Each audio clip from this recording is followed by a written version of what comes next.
अच्छा सारे दोस्तों कहने सर जी उच्चा थोड़ा उच्चा बोलो ठहरो ठहरो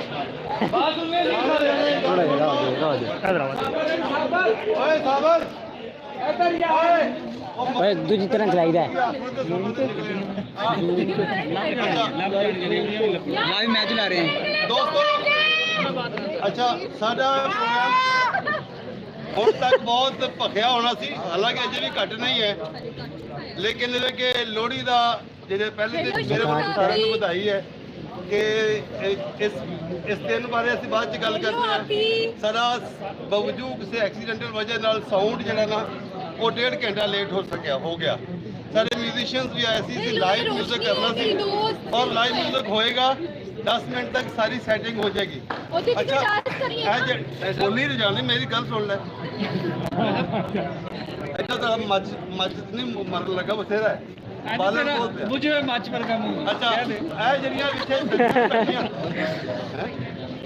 जिन्ने सारे स्टूडेंट्स ने या नौजवान दोस्त ने वो इन्होंने वास्ते असी दरिया का इंतजाम किया है। खवातीन ਲਈ ਅਸੀਂ ਜਿਹੜੀਆਂ ਤੇ ਉਹ ਸਾਰੇ ਖਵਾਤੀਨ ਲਈ ਕੁਰਸੀਆਂ ਦਾ, ਬਾਕੀ ਲਈ ਦਰੀਆਂ ਦਾ।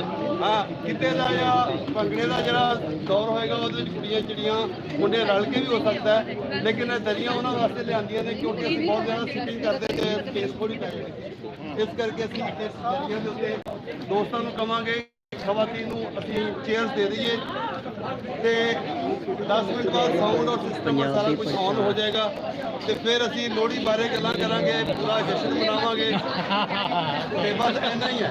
ਤੇ 10 ਮਿੰਟ ਮਤਲਬ ਇੱਥੇ ਢੋਲ ਸੁਣ ਲਓ ਫਿਰ ਅਸੀਂ ਰਿਕਾਰਡਿੰਗ ਜਿਹੜੀ ਕੀਤੀ ਹੈ ਉਹਦੀ ਬੂਟਿੰਗ ਚੈੱਕ ਕਰੋ। ਠੀਕ ਹੋ ਗਿਆ ਜੀ, ਦੋ ਜਣਿਆਂ ਨੂੰ ਕਹਿ ਦਿਓ ਨਹੀਂ ਬੰਦੇ ਸਾਲੇ ਉਤਰੇ ਨਹੀਂ। ਇਹ ਵੀ ਕਹਿ ਦੋ ਉਹਨਾਂ ਨੂੰ, ਕਿਹਾ ਉਹਨਾਂ ਨੂੰ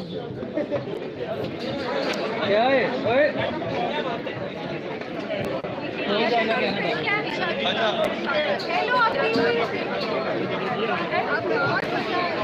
ਕਿਸੇ ਨਾ ਕਿਸੇ ਸਟਾਰਟ ਆ ਪਹਿਲਾਂ ਆਪਣੇ ਤੋਂ 2 ਬੰਦੇ ਥੱਲੇ ਬਹਿਣ ਫਿਰ ਬਹਿਣਗੇ ਮੈਂ ਸਟਾਰਟ ਕਰ ਦੇਣਾ ਗੱਲਾਂ ਉਹ ਕਹਿੰਦੇ ਉੱਥੇ ਕਿਤੇ ਖਾਣ ਖਾਣ ਗੱਲਾਂ ਤੇਰਾ ਵਿਸ਼ੇ ਇੱਧਰ ਬੀਤਾ ਇਹ ਹਸਨ ਭਾਈ ਨੇ ਅੱਜ ਇੱਥੇ ਪਰਫਾਰਮ ਕਰਨਗੇ ਲਾਈਵ ਜਾ ਰਹੇ ਹੋ ਹਸਨ ਭਾਈ ਜੀ। YouTube ਚੈਨਲ पे ਕੰਮ ਹੈ ਕੰਮ। हाँ जी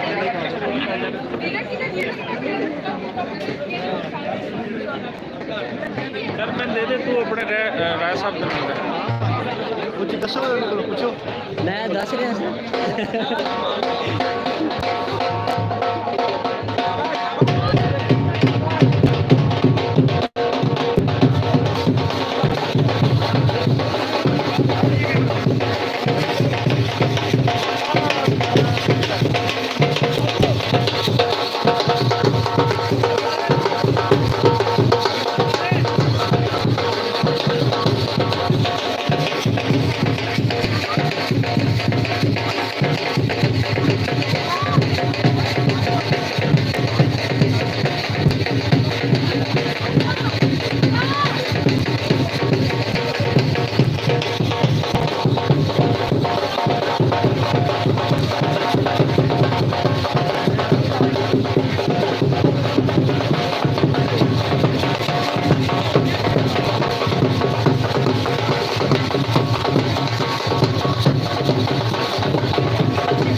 ਸਾਰੇ ਦੋਸਤ ਜਿਹੜੇ ਨੌਜਵਾਨ ਲੜਕੇ ਨੇ ਮੁੰਡੇ ਨੇ ਇਹ ਦਰੀਆਂ ਤੇ ਬਹਿ ਜਾਣ ਤਾਂ ਜੇ ਅਸੀਂ ਇੱਕ ਡੈਕੋਰਮ ਡਿਸਪਲਿਨ ਦੇ ਵਿੱਚ ਆਈਕੋ ਘਟਾਓ, ਆਵਾਜ਼ ਵਧਾਓ, ਆਈਕੋ ਘਟਾਓ।